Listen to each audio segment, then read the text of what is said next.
Welcome to this bonus episode of the Food Fight podcast of EIT Food. In these episodes, we break down the food system for you, unpacking the ideas that create positive change. We'll be hearing from industry experts as they share new concepts and innovations, teaching you everything you need to know about a topic.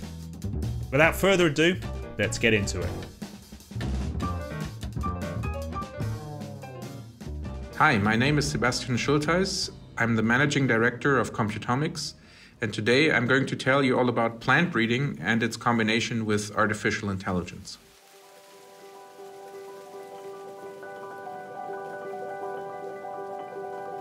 Plant breeding means you're looking at the varieties that are being grown in agriculture today, and you're combining maybe two plants that have good properties to form a new variety, new offspring, that hopefully combine these good properties within each new seed, but don't retain any of the negative properties that maybe some of those original parents have, and selecting for that quite heavily over a few generations in order to obtain a new stable variety that can then be grown in agriculture.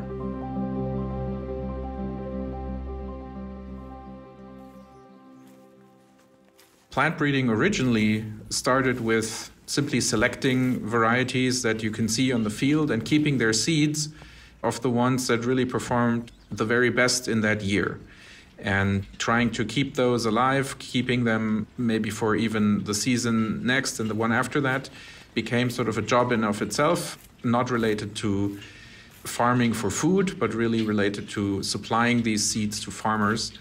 And people started experimenting with maybe different traits that they liked within two varieties, combining them and creating a new one that hopefully some of these offspring had both of those good traits and were then even better than anything that there was before.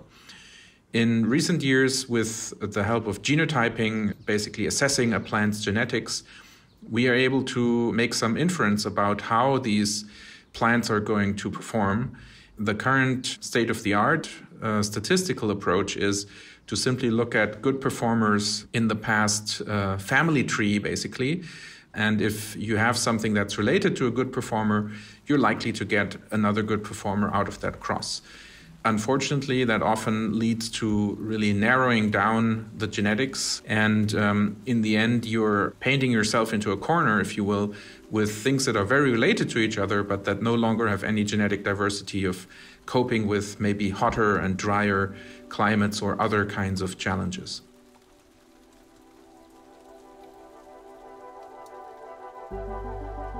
At Computomics, we refer to our technology as a technology for growth.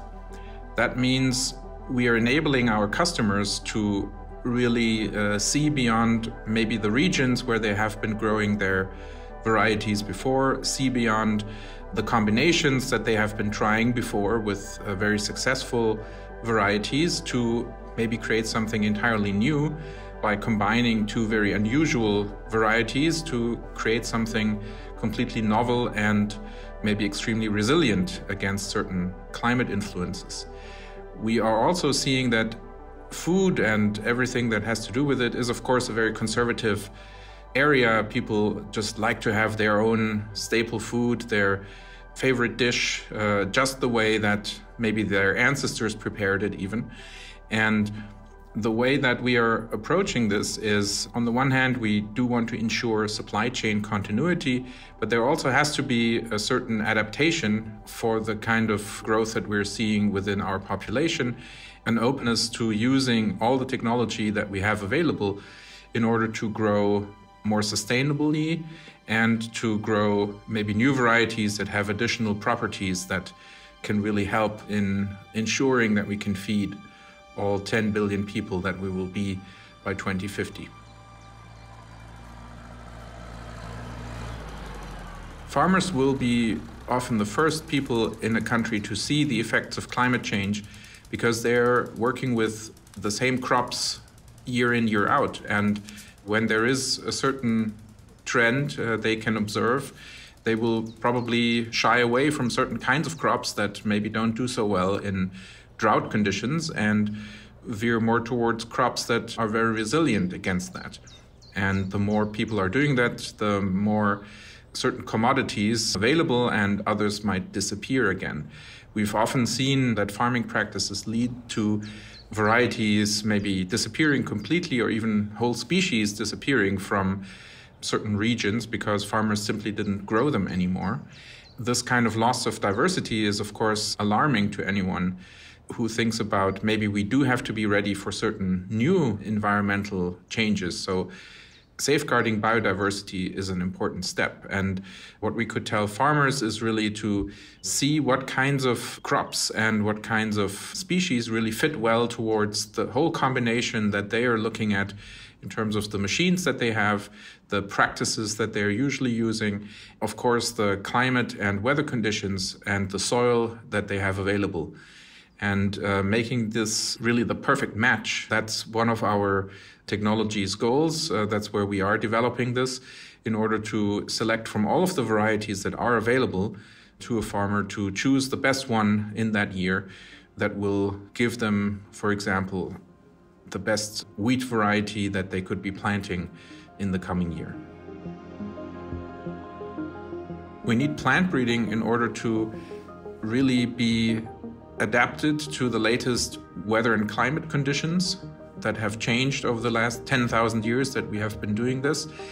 We need to adapt to maybe new soils and activities, to new technologies that enable us to grow plants differently, like vertical farming.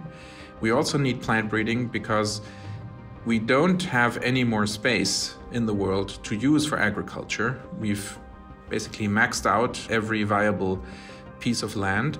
And with a growing population, we now have to get more yield out of the same amount of area than we do right now. If I could send one message to the food industry, I would say that climate change will impact your supply chains.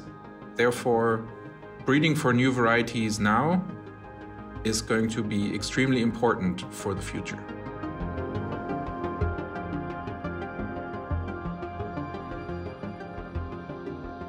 Thank you all for listening in to this bonus episode, and we really hope you learned something new. If you'd like to find out more, head over to the EIT Food website at eitfood.eu, and please also join the conversation via the hashtag EITFoodFight on our Twitter channel at EITFood. Thank you all, and until next time.